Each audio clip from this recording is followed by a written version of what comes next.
Yosh, bonjour à toutes et à tous. Aujourd'hui, nouvelle petite vidéo, la vidéo de la rentrée. J'espère que vous allez bien et que pour ceux qui reprennent les cours, vous êtes motivés pour cette nouvelle année.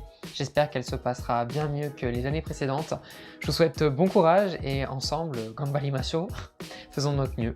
Rapidement, peut-être avant de commencer cette vidéo, je tiens à dire encore une fois merci à toutes les personnes qui me suivent. On approche bientôt de la barre des 100 abonnés et moi, ça me fait vraiment quelque chose. Genre, pour moi, c'est un premier pas, un premier stade, genre un premier accomplissement pour cette chaîne YouTube. Donc, va-t-on y arriver avant décembre? Parce que décembre, ça a été donc... j'ai commencé cette chaîne en décembre 2020 et j'espère qu'on arrivera à dépasser cette barre des 100 abonnés avant décembre 2021 parce que avoir 100 abonnés en moins d'un an, pour moi, ce serait en mode yosh, j'ai réussi quelque chose, vous voyez, genre je serais trop content. On verra. N'hésitez pas à partager cette chaîne, à montrer mes vidéos. Peut-être qu'il y a certaines personnes autour de vous qui seraient intéressées par des histoires ou par le japonais ou par quelques petites leçons de vie que j'essaye de donner. Donc voilà, n'hésitez pas à partager cette chaîne pour me soutenir si vous le voulez bien.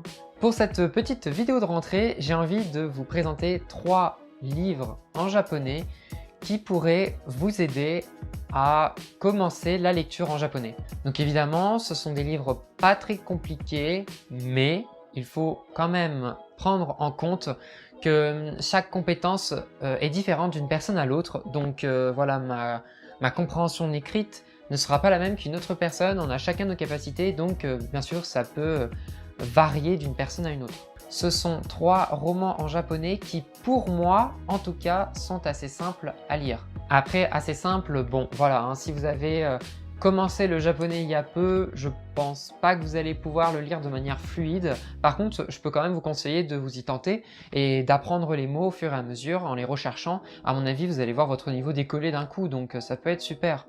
Sinon, pour ces livres, je dirais une nouvelle fois, parce que je crois que je le dis à toutes les vidéos, qu'un niveau N3 selon le JLPT peut-être est peut-être envisageable pour lire de manière fluide ces livres.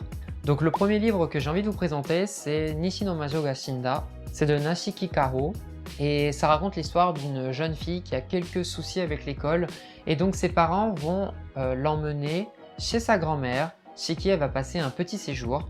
Et c'est tellement agréable comme histoire, c'est adorable, c'est une lecture détente je dirais. La grand-mère est tellement adorable, je peux que vous conseiller de découvrir la relation entre la grand-mère et sa petite fille. Et d'ailleurs, comme l'histoire est racontée du point de vue de la petite fille, c'est du coup très facile à lire car c'est surtout un enfant qui s'y exprime. Et voilà, c'est une histoire adorable entre une petite fille qui va chez sa grand-mère à la campagne et on va suivre son petit quotidien et les petits soucis qui la tracassent. Évidemment, il y a quand même quelques kanji et quelques mots de vocabulaire qui pourront vous poser problème, mais il y a quand même pas mal de furigana. Je trouve aussi qu'à travers cette histoire, on a des belles petites leçons de vie, car la grand-mère apprend des choses à Mai, sa petite fille, qui, je pense en tout cas qu'on peut l'entendre aussi.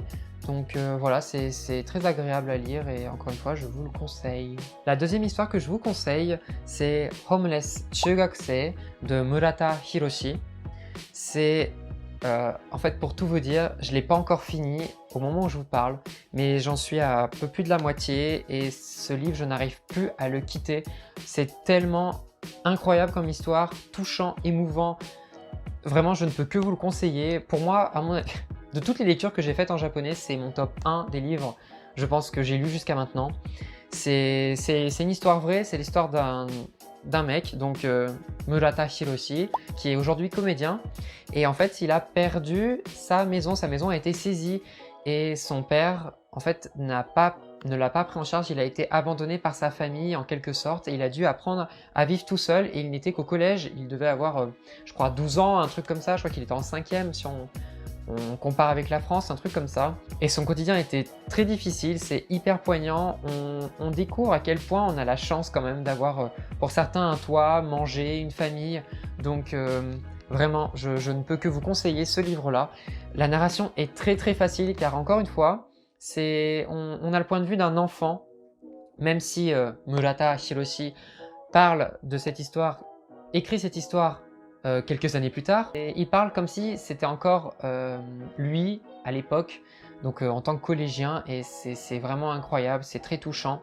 Petit point négatif tout de même, il y a un peu de Kansai-ben, donc voilà, le japonais de Osaka, car l'histoire se passe vers Osaka ou à Osaka ou vers Osaka, je m'en souviens plus vraiment.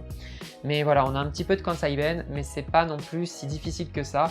Il y a surtout quelques personnages qui peuvent utiliser quelques mots de Kansai-ben, mais la narration en tout cas est en japonais standard et très facile. Moi je ne peux que vous conseiller de vous y jeter la tête la première dedans, car histoire superbe et japonais très simple. Et enfin, pour la dernière histoire que je vous conseille pour la rentrée, c'est Konbini no Ningen. J'ai oublié comment ça se lit. De Murata Sayaka. Pareil que Nishi no Majo ga Shinda.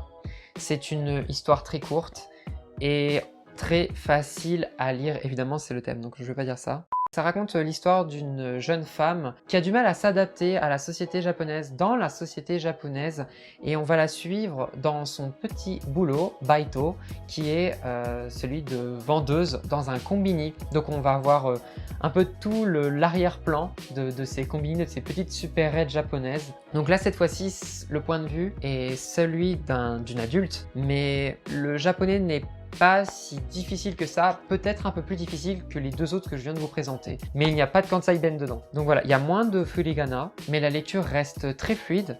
Donc je ne peux que vous conseiller ce petit livre qui en plus vous en apprendra beaucoup sur les combini, mais aussi un peu la mentalité japonaise. D'ailleurs aussi, je tiens à vous le dire, ces deux petits livres, donc Nishi no Majo ga Shinda et Konbini no Ningen, ont été traduits en français. Donc si au cas où vous voulez d'abord le lire en français puis le lire en japonais, c'est aussi un entraînement, ou bien le lire en japonais puis après vérifier en français, c'est toujours un entraînement. Donc pour Konbini no Ningen, le livre s'appelle La jeune fille de la supérette, je crois, je vous remettrai le titre. Et pour Nishi no Majo ga Shinda, c'est L'été de la sorcière. Donc voilà pour ces trois petits livres que je vous conseille pour la rentrée, pour vous entraîner à lire en japonais. Bien évidemment, je pense que pour une personne qui commence tout juste la lecture, ça va être un petit peu difficile. Pour tout vous dire, moi j'ai commencé à lire avec ce livre. Enfin, c'était d'abord Le Petit Prince. Et ensuite, je me suis jeté sur un Violet Evergarden, le light novel, le tome 1, ça a été catastrophique tellement que ça a été difficile. Et en troisième, je crois que j'ai lu ce livre. Ça n'a pas été non plus très simple. Je veux dire, après Violet Evergarden, j'ai trouvé ça plus facile. Mais je pense que je peux quand même vous conseiller pour une première lecture, car même si vous allez peut-être un peu galérer au début avec le vocabulaire, les tournures de phrases, n'abandonnez pas, surtout pas, continuez vos efforts, à un moment ça va payer et vous allez réussir à lire de manière plus fluide. Pourquoi pas enchaîner ces trois livres-là et ensuite voir votre évolution. Voilà pour mes trois petits livres de la rentrée. N'hésitez pas à me dire ce que vous en avez pensé dans les commentaires, si vous les avez lus ou quand vous les aurez lus, ou même dans message privé sur Instagram, ça ne me dérange pas. En attendant, je vous invite donc à me rejoindre sur Instagram. N'hésitez pas à mettre un commentaire, n'hésitez pas à mettre un like, à partager cette vidéo, à en parler autour de vous pour atteindre la barre des 100 abonnés, même plus. Je vous remercie encore beaucoup pour votre attention et on se dit à la prochaine pour une prochaine vidéo. Salut!